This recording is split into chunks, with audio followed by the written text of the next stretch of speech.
आभारी हूँ, मध्य प्रदेश सरकार का बहुत आभारी हूँ कि राज्य के इस महत्वपूर्ण प्रकल्प में शरीक होने का मुझे अवसर दिया।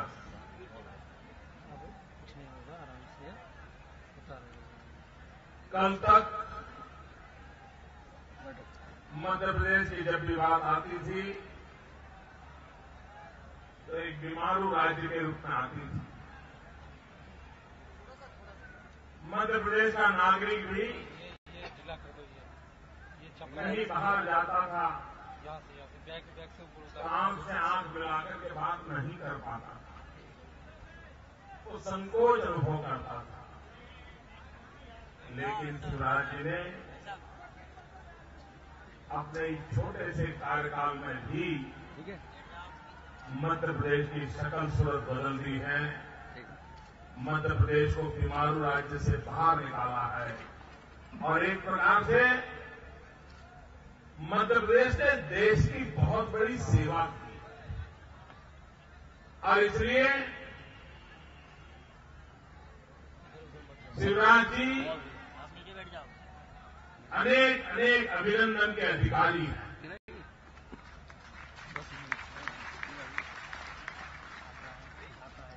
कल उन्होंने नर्मदा को क्षिप्रा से जोड़ दिया। एक पानीदार मुख्यमंत्री कैसा काम कर सकता है उसका उदाहरण प्रस्तुत कर दिया। आज उन्होंने धरती को अंबर से जोड़ करके सौर ऊर्जा का, इस सौर ऊर्जा का काम ये सिर्फ मध्य प्रदेश को नहीं, ये उनका हिंदुस्तान को अनमोल नजारा है। और इसलिए श्रीमान शिवराज जी बहुत बहुत अभिनंदन के अधिकारी हैं। आज देश अनेक संकटों से गुजर रहा है। अब यहां जितने हमारे पुराने साथी मिले वो मेरे कान में कोई कोई चीज डाल रहे। कोई किसान के फसल बीमा की चिंता कर रहा था, कोई ओपीएम के खेडूतों की चिंता चर्चा कर रहा था। यहां कोई समस्या है क्या? वहां सुनाई नहीं देता है भाई किस तरह।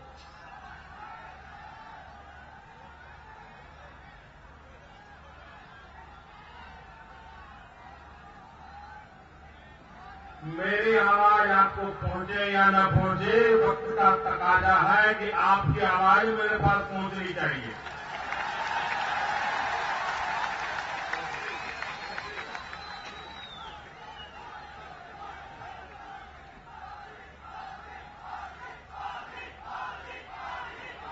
हाँ, पहुंच गए आपका प्यार पहुंच गया।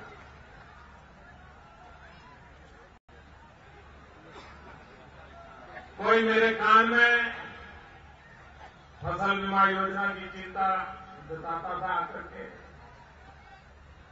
कोई ओपीएम की खेती के कारण दिल्ली सरकार के जो रवैये हैं उससे हमारा किसान जितना परेशान हो रहा है उसकी बात कर रहा था।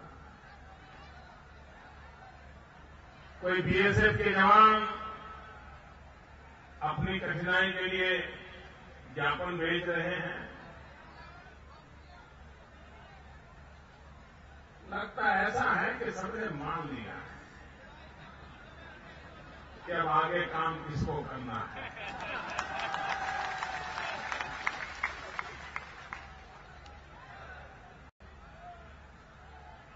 और जनता की आवाज ईश्वर की आवाज होती है।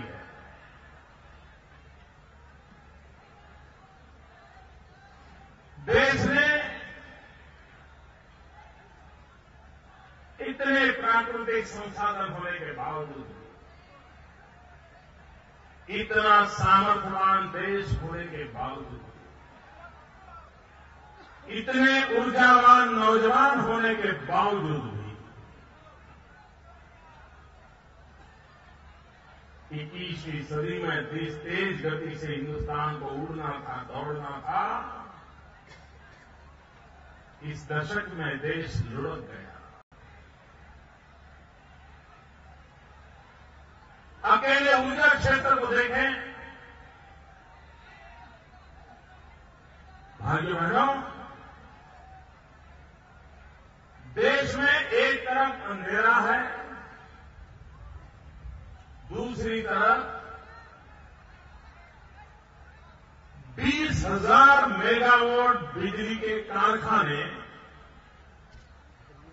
बंद पड़े हैं। लोग बेरोजगार हो रहे हैं। और कारण क्या? आपके घर में गेहूं हो, चावल हो, दाल हो, सब्जी हो, नमक हो, मिर्ची हो, मिट्टी का तेल हो, सब हो, लेकिन जलाने के लिए दिया सही न हो और इसके कारण पूरा घर भूखा मरता है। ऐसी कभी कल्पना की है आपने? ये दिल्ली सरकार का कारोबार है। बिजली के कारखाने हैं, काम करने वाले लोग हैं, बिजली की खपत है, बिजली की जरूरत है, देश में अंधेरा है, लेकिन बिजली नहीं है।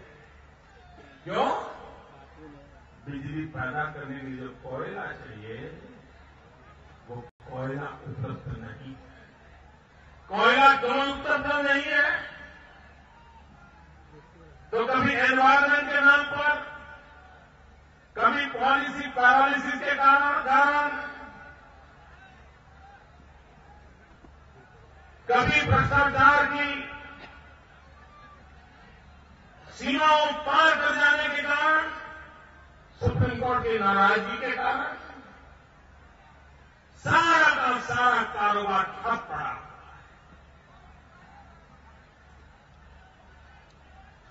अगर हमें देश में औद्योगिक विकास करना है तो ऊर्जा उसकी एक प्रमुख प्राथमिक आवश्यकता होती है। लेकिन अगर इंफ्रास्ट्रक्चर का एक महत्वपूर्ण पहलू ऊर्जा, उसके प्रति अगर इतनी उदासीनता बरती जाएगी तो न कारखाने लगेंगे, न नौजवान को रोजगार मिलेगा और न ही भारत के विकास के सपने पूरे हो सकते हैं। भाइयों बहनों, डॉलर की तुलना में हमारा रुपया लुढ़कता चला जाए और इतिहास में कभी इतना नीचे नहीं गया, इतना हमारा रुपये की कीमत नीचे गई। करंट अकाउंट डेफिसिट समस्या का कारण बन गई। क्यों? तो एक्सपोर्ट की तुलना में इंपोर्ट बढ़ गया और इंपोर्ट बढ़ा तो किस चीज का बढ़ा? भाइयों बहनों, कोयले का इंपोर्ट बढ़ गया, कोयले का इंपोर्ट बढ़ गया और देश पर इतना बड़ा बोझ आकर के गिर गया।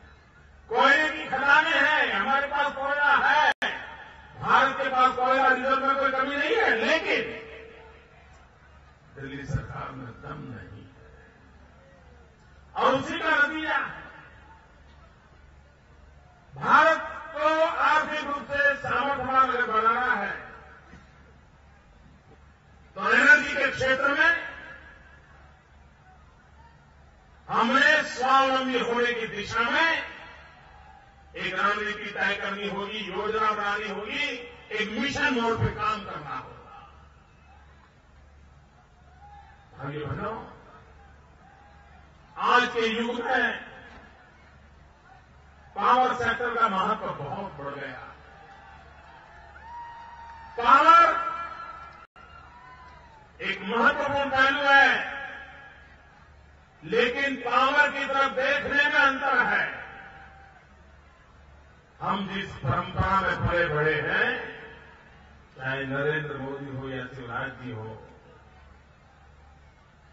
हम जब इस ऊर्जा के क्षेत्र को, पावर सेक्टर को देखते हैं,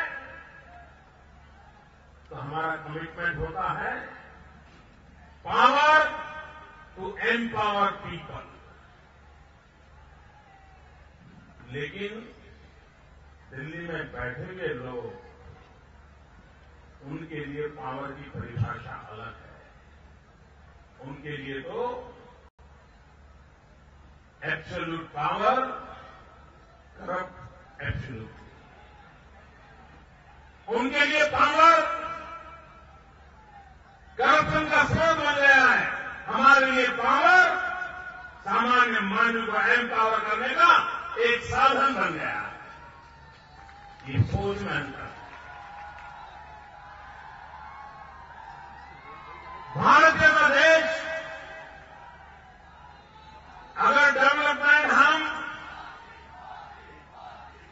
अगर हम डेवलपमेंट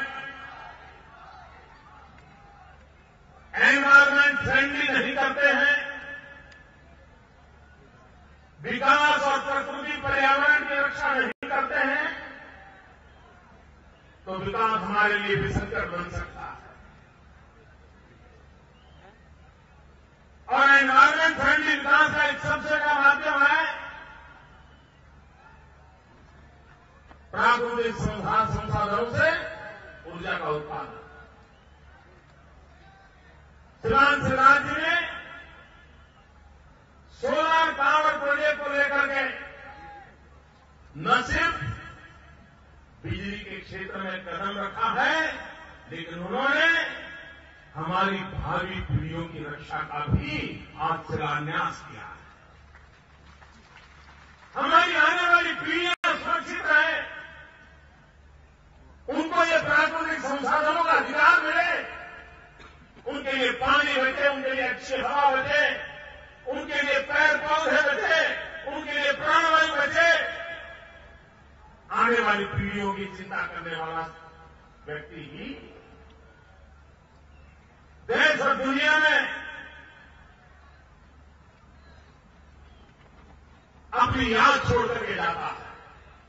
और इसलिए मैं कहता हूं, कल का और आज का शिवराज जी के दोनों इनिशिएटिव वो सिर्फ आज के मध्य प्रदेश का भला करने ऐसा नहीं, वो आने वाली पीढ़ियों का भी भला करने वाला काम, इतना महान काम आपने किया।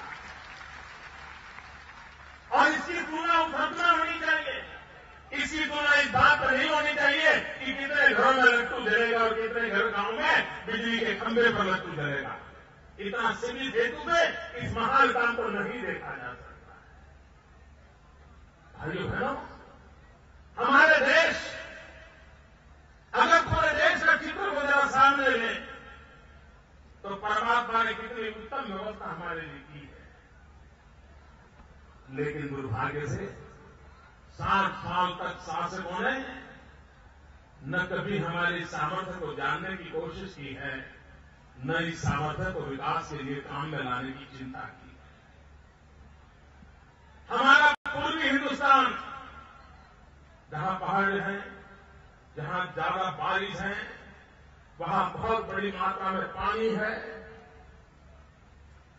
हाइड्रो पावर जनरेशन के लिए ये हिंदुस्तान का पूर्वी पट एक प्रकार से स्वर्ग भूमि है। हमारा समुद्र तट, ईश्वर ने एक ऐसी व्यवस्था की है कि पश्चिम की तरफ चले जाए और हिंदुस्तान के नीचे की तरफ चले जाए, तो हमारा समुद्र तट विंड एनर्जी के लिए, पवन ऊर्जा के लिए एक उत्तम ईश्वर की सौगात है। और हिंदुस्तान के प्लेन इलाके में चले जाएं, गुजरात और राजस्थान की मरुभूमि में चले जाएं, तो वहां पर ईश्वर ने सौर ऊर्जा के लिए हमें बहुत बड़ी प्राकृतिक सौगात दी है। अगर भारत के नीति निर्धारकों ने हिंदुस्तान के इन 3 प्रमुख हिस्सों को, उसकी उस ऊर्जावान बाबतों को ध्यान में रख करके ऊर्जा संबंधित अगर नीतियां बनाई होती, तो शायद न हिंदुस्तान को कहीं से कोयला निकालना पड़ता, न ही हिंदुस्तान को कभी गैस और पेट्रोलियम सेक्टर का इतना इंपोर्ट करना पड़ता, और न ही भारत को कभी अंधेरे में जीने के लिए मजबूर होना पड़ता। भाई बहनों, ये सूरज शिवराज के मुख्यमंत्री बने उसके बाद तपने लगा क्या? पहले तपता था नहीं तपता था? पहले सूरज निकलता था नहीं निकलता था? लेकिन पुरानी सरकारों को समझ नहीं आया सूरज का उपयोग हो सकता है। शिवराज जी को समझ आया कि ये तपता सूरज ही मेरे नौजवानों के भाग्य को तपा सकता है।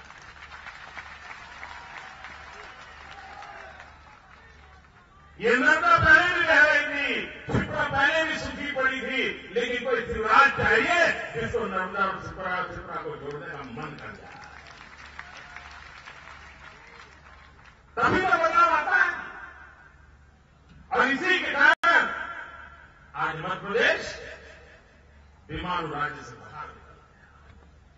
मध्य प्रदेश ने कृषि क्रांति करके पूरे हिंदुस्तान में नाम रोशन किया है और पूरे देश के किसानों को एक नई प्रेरणा दी है। एक समय था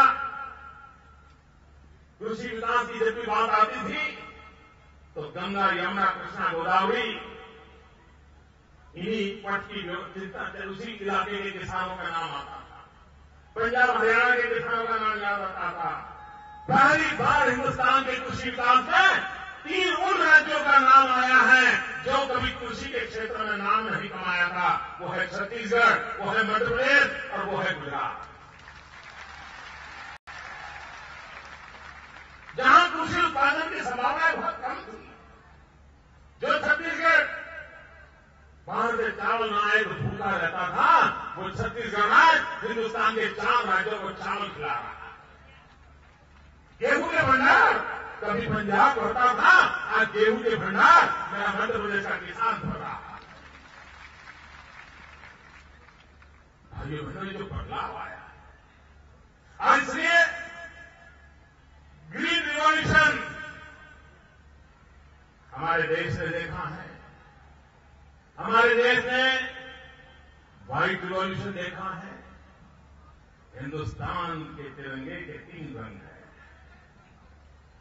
जिस तिरंगे के लिए हम गौरव करते हैं, आन बान शान से सर झुकाते हैं, उस तिरंगे के 3 रंग हैं। एक ग्रीन, दूसरा व्हाइट और तीसरा सैफरॉन। भाइयों, देश ने ग्रीन रिवॉल्यूशन देखा, देश ने व्हाइट रिवॉल्यूशन देखा, आज घड़ी आई है सैफरॉन रिवॉल्यूशन। और जब मैं सैफरॉन रिवॉल्यूशन कहता हूं उसका मतलब है एनर्जी का कलर है सैफरॉन, एनर्जी का कलर है सैफरॉन। और इसलिए एनर्जी सेक्टर में एक बहुत बड़ा रिवॉल्यूशन होगा, ये हमारे देश में आवश्यक है। भाइयों बहनों, हमारे यहां पूर्वजों ने सूर्य भगवान को एक शक्ति के स्रोत के रूप में माइथोलॉजी में स्वीकार किया है।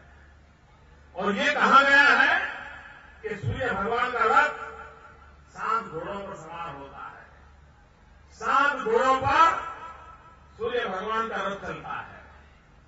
भाइयों बहनों, ये ऊर्जा का स्रोत की कल्पना हमारे पूर्वजों ने की, सूर्य भगवान के रथ की कल्पना की। वो 7 घोड़े कौन से हैं?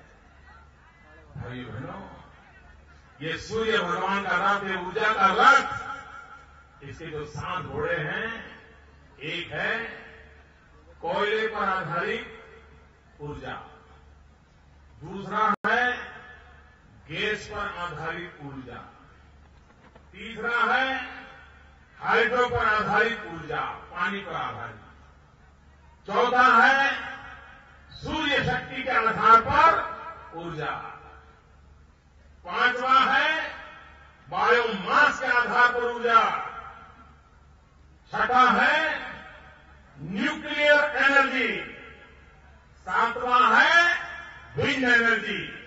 ये 7 घोड़े सभी राज्यों में, इन 7 घोड़े पर ऊर्जा का रथ सवार होना चाहिए, तब जाकर के भारत को हम ऊर्जा के क्षेत्र में आत्मनिर्भर बना सकते हैं। भाइयों बहनों, बायोमास ऊर्जा के क्षेत्र में कितना बड़ा महत्वपूर्ण क्षेत्र है।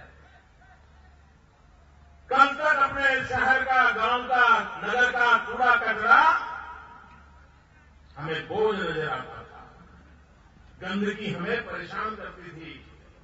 भाइयों बहनों, विज्ञान और टेक्नोलॉजी इतनी तेजी से बदल रही है कि वही हमारी गंदगी, वही हमारा कूड़ा कचरा वो कंचन में परिवर्तित हो सकता है। और इसलिए कूड़ा कचरा भी सोना बन सकता है। बायोमास से ऊर्जा लाखों लोगों को रोजगारी दे सकता है, स्वास्थ्य की समस्याओं का समाधान कर सकता है, गांव, नगर, शहर साफ सुथरे रह सकते हैं और कम लागत से ऊर्जा प्राप्त हो सकती है।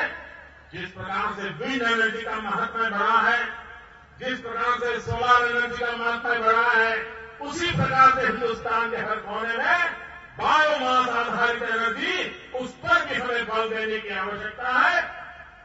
आने वाले दिनों में अच्छा होता भारत सरकार ऊर्जा के सभी क्षेत्रों को लेकर के एक क्यूम्युलेटिव सोच के साथ, एक होलिस्टिक अप्रोच के साथ भारत की वर्तमान जो संसाधन है, उन संसाधनों के आधार पर अगर ऊर्जा का मैप बना देते तो भाइयों बहनों, हमारे लिए अपने संसाधनों प्रभुत्व के माध्यम से हम ऊर्जा के क्षेत्र में एक बहुत बड़ी ताकत के रूप में उभर सकते हैं। लेकिन भाइयों बहनों, ये टुकड़ों में सोचने वाले लोग, चुनाव तक सीमित सोच रखने वाले लोग देश के लंबे समय के भाग्य की नींव नहीं डाल सकते। उस मूलभूत परिवर्तन की आवश्यकता है और उस मूलभूत परिवर्तन को लेकर के भारतीय जनता पार्टी की सरकार जहां जहां पर है, भाइयों बहनों, मध्य प्रदेश ने फिर दिया है कि आपकी सारी समस्याओं का समाधान विकास ही है। विकास होगा तो नौजवान को रोजगार मिलेगा, विकास होगा तो गांव गली में सुविधाएं बढ़ेगी, विकास होगा तो गरीब के जीवन में परिवर्तन आएगा, क्वालिटी ऑफ लाइफ इसमें परिवर्तन आएगा। और इससे हम लोगों का पूरा फल, भारतीय जनता पार्टी की सभी सरकारों का एक ही मंत्र है, विकास। और उस विकास के मंत्र में शिवराज जी ने मध्य प्रदेश के लोगों के दिल जीत लिए है। भाइयों बहनों, मध्य प्रदेश के लोगों का मैं अभिनंदन करता हूं। उन्होंने विकास के मुद्दे पर जन समर्थन दिया और शिवराज जी का ताकत बढ़ा दी, उनका हौसला भी बुलंद कर दिया है और पहले दौड़ते थे उससे भी ज्यादा तेज गति से दौड़ेंगे, ये मुझे पूरा विश्वास है।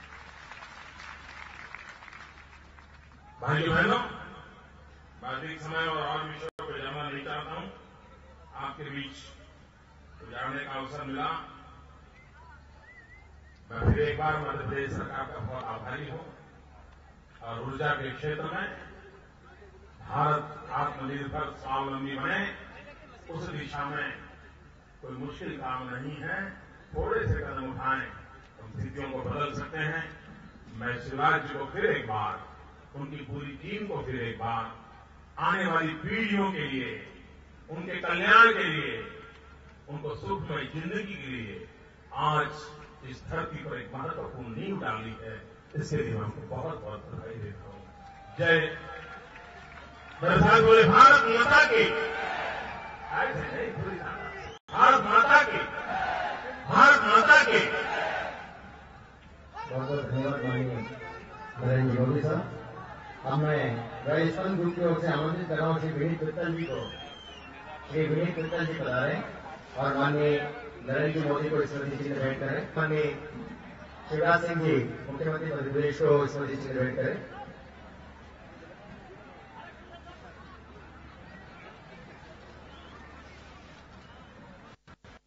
श्री बालकिशन जी गोयनका को मैं आमंत्रित कर रहा हूं, कृपया